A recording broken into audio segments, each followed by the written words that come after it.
दोस्तों, स्वागत है मेरे YouTube चैनल हिंद की झलक में। एक नई जगह की नई कहानी के साथ आपके सामने आए हैं। Please subscribe my channel. सलाम, मसनून, आदाब पेश करते हैं दोस्तों। मित्रों, आप लोग मुझे सपोर्ट नहीं करते, अफसोस होता है। जिसके 4-5 चैनल है उसे सपोर्ट कर रहे हैं, मेरा तो एक ही है। फिर भी चलो शुरू करते हैं एपिसोड 20। विधा कहानी। जिद्दी और घमंडिन माँ।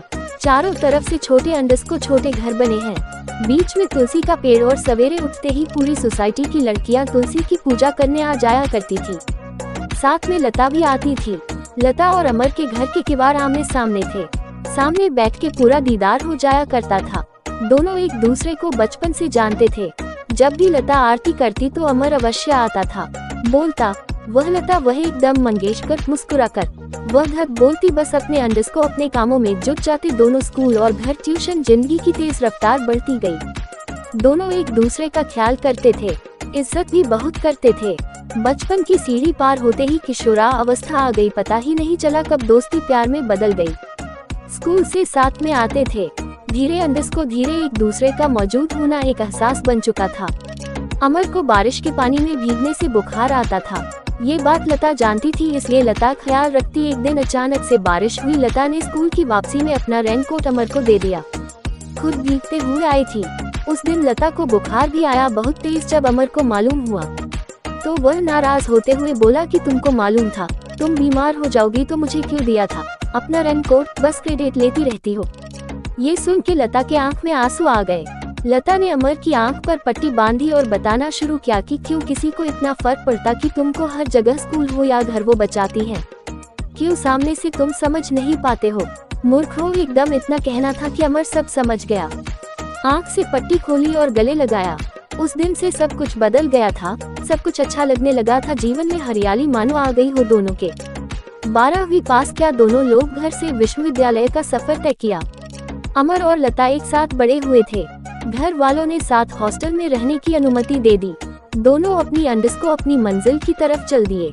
अमर ने यूपीएससी की तैयारी शुरू की और लता के घर वालों ने बस ग्रेजुएशन की अनुमति दी थी। अधिक पढ़ के क्या करोगी? लता की ग्रेजुएशन पूरी करने बाद अभी अमर की शिक्षा पूरी होने में 2 साल थे। तब लता ने घर पर जिद किया कि मुझे मास्टर भी करना है।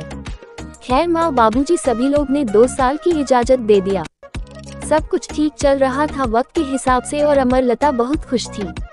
जैसे ही अमर की पढ़ाई पूरी हुई घर वापस लौट के आया था। सोचा शायद अब समय आ गया है सब कुछ सच बताने का घर पर। अमर ने अपनी मम्मी से जब बताया कि सामने वर्मा जी की बेटी लता का हाथ मान लीजिए मेरे ब्याह के लिए, माँ के ऊपर एक बिजली गिरी। अब अमर की माँ का सोचा समझा सब धरा का धरा रह गया। वह इस बात को सहन नहीं कर सकती थी। सारी जुगत बनाई किसी तरह से ये बात दब जाए, और अमर लता को भूले कैसे ये सोचना शुरू कर दिया। एक दिन अमर की माँ ने लता को मार्केट जाते देखा। जुगत लगाए और दूसरे दिन एक गरीब लड़के को बुलाया और कहा कि तेरी माँ बीमार है। लड़का हाँ, अच्छा अगर इलाज के पैसे दे दूं तो? लड़का जो बोलेंगी करूँगा। ठीक है, सुनो, कल लता मंदिर जाएगी और तुम वहाँ उसको बोलना कि मैंने इतने दिन तक तुम्हारा इंतजार किया, तुम अब वापस आए हो, मैं शादी करूँगा मेरी जान। और अगर वह इनकार करेगी तो कुछ तस्वीर भी दिया ये दिखा देना लता को। लड़का ठीक है, मैं तो नहीं फंसूंगा। नहीं, बिल्कुल भी नहीं, तुम अपनी माँ को लेके ट्रेन से शहर इलाज कराने ले जाना और तुम्हारा बंदोबस्त मैं कर दूंगी। लड़का अगले दिन वही करता है।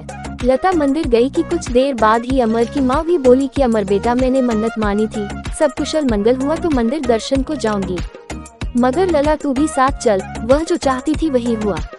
अब अमर ने अपनी आंखों से सब कुछ देखा और लता को एक जोर का थप्पड़ लगा के गुस्से में चला आया। बस थोड़ा सा काम बचा। अमर की माँ ने खूब कान भरे और रात में ही अपने दूर के रिश्तेदार की बेटी से शादी ठीक कर दिया। दूसरे दिन रोका कर दिया। कुछ दिन बाद विवाह के अमर का प्रमोशन भी हो गया। वह एक दरोगा बन गया। 2 बच्चे हो गए, एक बेटी एक बेटा। काफी समय निकल गया। लखनऊ में रहने लगे। बच्चों के एडमिशन भी करवा दिया था।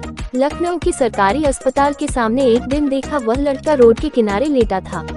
अमर उसको देखते ही पहचान लिया। बोला कि तुम लता के प्रेमी हो। लड़का घबराया, उसके पसीना माथे पर आ गया। 1 मिनट में दरोगा साहेब समझ गए कुछ गड़बड़ है, उसको थाने बुलाया। लड़का, बाबूजी तुम कौन? मुझे नहीं मालूम, पर को पूछोगे सच बताऊंगा। भगवती मैया की कसम, मुझे कहीं न लेके चलो, मेरी माँ बीमार है बहुत, मैं अस्पताल से बाहर कैसे जाऊँ? अमर अच्छा ठीक है। वी बोलो उस दिन मंदिर पर लता को जो अपनी और लता की तस्वीर दिखाई थी, वह क्या था? तुम उसके प्रेमी नहीं थे क्या? लड़का साहब, दूर दूर तक मैं उसको नहीं जानता, मुझे क्या पता कौन थी वो। अच्छा तो उस दिन क्या था? लड़का नाटक था, बस नाटक। क्यों किया नाटक? लड़का, मुझे एक औरत ने मेरी माँ के इलाज के पैसे दिए, उस वास्ते उतना बोलना था और मैं बोल दिया। कौन औरत? लड़का घर बताता है और अपनी जेब से एक टिकट निकाल के दिखाया, बोला यही है निशानी। टिकट देखते ही अमर सब समझ गया, उसकी माँ ने उससे तत्काल की टिकट मिलवाई थी। दिन तारीख सन सब लिखा था। अमर को धीरे अंडस्को धीरे सब समझ आया था, पर एक बात नहीं समझ आई थी कि 3 टिकट थे, 2 तो उस लड़के और उसकी माँ के वास्ते, एक किसके वास्ते था। घर गया, जाके लेट गया, बहुत रात हो गई, नींद नहीं आई थी। वह पुरानी कुछ यादों को ताज़ा कर रहा था कि एक बॉक्स देखा, पुराना, पत्नी सोई हुई थी। बॉक्स को खोला, देखा कि उसमें एक चिट्ठी थी। वह टिकट देखते ही खून खौल गया। अमर ने चिट्ठी पढ़ी, चिट्ठी में लिखा था कि आशा तुम आ जाओ, लता का खेल खत्म हो गया है और मैं एक टिकट भेज रही हूँ, जल्दी कोशिश करना और बाबूजी को बोलो तुम्हारी शादी की तैयारी शुरू कर दे। पढ़ने के बाद अमर की कुछ समझ नहीं आया। सुबह हो गई थी। सुबह ही कहा आशा तैयारी करो, चलो गांव चलते हैं, घुमा लाए तुमको, मेरी ड्यूटी पर छुट्टी है। बहुत खुश थे बच्चे और आशा भी। आधी रास्ते ही पहुंचे थे कि अमर ने शारदा नहर की तरफ गाड़ी घुमाई। बच्चों से कहा चलो घूम लो थोड़ा सा। शारदा नहर एक जगह से डबल हो जाती है, वहाँ पर पानी का बहाव बहुत तेज होता है, बहुत से लोग देखने जाते हैं। अमर बच्चों समेत पहुंच गया और बच्चों को गाड़ी में बैठने को कहा। पत्नी से कहा चलो उतरो और हाथ पकड़ा, धकेलने लगा, जैसे धक्का देने लगा कि आशा बोली कि ये क्या कर रहे हो, जिंदा हूँ, मारो मत, जीते जी क्यों मार रहे हो। अमर बोला क्यों, वो दिन याद नहीं नागिन जब तुमने मुझे धोखा दिया था, लता से दूर करके, और वो भी घटिया प्लान करके। अब आशा बोली मौसी ने तो मुझे जो कहा था, मैंने वो किया, मुझे क्या मालूम, उन्होंने कहा था कि तुमको अपने घर की बहू बनाऊंगी। अमर ने एक नहीं सुनी और पहले आशा फिर दोनों बच्चों को एक अंडस्को एक करके नहर में धक्का दे दिया। आशा और उसका बेटा तो पानी की तेज रफ्तार में बह गए, मगर बेटी एक किनारे पर एक पेड़ के तने में फंस गई थी। अपना हाथ ऊपर किया हुआ था। एक राहगीर निकला और वह देखता है कि यह हाथ ऊपर को है, क्या बच्चा जिंदा है, किसी को अपनी मदद के लिए हाथ ऊपर किया है। वो राहगीर उस बच्ची को बचाता है और घर लेकर गया। पूछा तो बच्ची बोली कि मेरे पापा का नाम इंस्पेक्टर अमर है, हम लोग दादी के घर घूमने जा रहे थे, रास्ते में पापा ने गाड़ी इधर घुमाई और मुझे, मम्मी को, भाई सबको गिरा दिया। रोने लगी बच्ची, मात्र 3 साल की थी।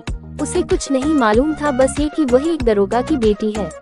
उसको न अपने गांव का नाम याद था, न ही लखनऊ में उस जगह का जहां बच्ची रहती थी। बच्ची ने बस एक बात कही कि मुझे मेरे स्कूल ले जाए तो मैं अपने घर का रास्ता बता दूंगी। स्कूल का नाम भी याद था उसको। कुछ दिन बाद उस स्कूल तक पहुंचे लोग तो वह गलियों में घूमते हुए अपने घर ले गई उस राहगीर को। फिर धीरे अंडस्को धीरे यह बात चर्चा में आई, एक जिद्दी माँ बनने से क्या फायदा, अपने ही बेटे का नुकसान किया। सच्चाई खुलने के बाद लड़के की माँ को इतना जिद्दी और कठोर नहीं होना चाहिए, उनको अपना समय सदैव याद रखना चाहिए। क्या ही हासिल कर पाई थी वो बहू, वैसे भी उनसे दूर चली गई थी अपने पति के साथ, गांव में तुम ही अकेली रह गई। शायद लता होती तो वह साथ रहती। खैर जैसी करनी वैसी भरनी। समाप्त। बहुत धन्यवाद मित्रों पूरी स्टोरी सुनने के लिए।